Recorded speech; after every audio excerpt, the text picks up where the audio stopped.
আমার প্রিয় চাঁপাইনবাবগঞ্জের ভাইয়েরা, আমরা কি আসন্ন রমাদানে কোরআনের সাথে আমাদের অ্যাটাচমেন্ট সম্পর্ক বাড়াতে চাই?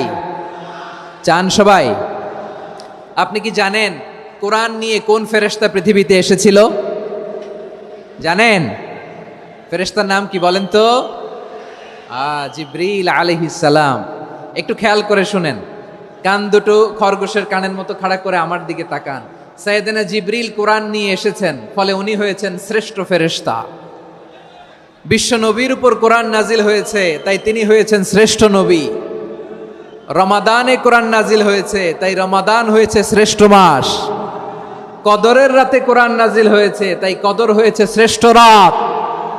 আমরাও যদি কোরআনের সাথে সম্পর্ক বাড়াই, আমাদের মর্যাদাও এরকম, আমাদেরকেও শ্রেষ্ঠ মানুষ বানায় দিবে কে?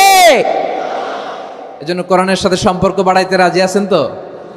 যারাই কোরআনের সাথে সম্পর্ক বাড়ায়, এদের মর্যাদা বাড়ায় দেয় কে? দেখবেন আমাদের হাফেজে কোরআন, তারা ইন্টারন্যাশনাল কোরআন কম্পিটিশনে যে গোটা বিশ্বকে পেছনে ফেলে প্রথম পুরস্কার নিয়ে আসে।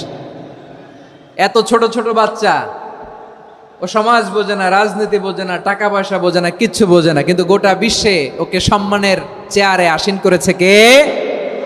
এই কোরআনের সাথে লাগলে আল্লাহ তাআলা সম্মান বাড়িয়ে দেয়। আমার প্রিয় ভাইয়েরা, আসুন আমরা আলোচনার শুরুতেই শপথ নেই যে আসন্ন রমাদানে আমরা কোরআনের সাথে নিজেদের সম্পর্ককে মজবুত করব ইনশাআল্লাহ।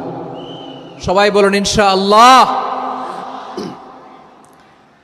শাবান মাস আসলে, রজব মাস আসলে সাহাবারা কি করতেন আসুন আমরা দেখি কিভাবে তারা রমাদানকে ওয়েলকাম জানাতেন। রজব শাবান আসলেই ওনারা রমাদান পর্যন্ত পৌঁছার আকুতি, আগ্রহ আর ফরিয়াদ আল্লাহর কাছে জানাতেন আর বলতেন, ইয়া আল্লাহ, রমজান পর্যন্ত আমাদের হায়াত বাড়িয়ে দাও, আল্লাহুম্মা বাল্লিগনা রমাদান।